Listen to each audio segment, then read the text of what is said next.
Hi, I'm Matt, and I build a product called Ref, which is an MCP server for providing context decoding agents. Right now, Ref provides access to documentation. What I wanted to explore in this hackathon was adding code search to Ref. Let me jump over to my MCP client of choice today, which is Goose, and kick off a search. Here's a sample search. How does this search DB work? What files is referenced? We're just trying to learn about the code base.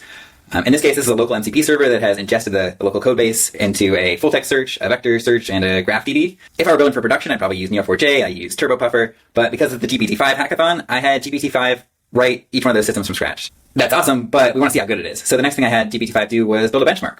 And now that we have a benchmark, that means we have something to start to optimize against.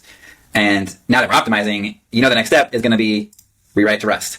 GPT-5 did all those things. So let's go back over here to look at the query that's going on. We've done a graph search with Cypher.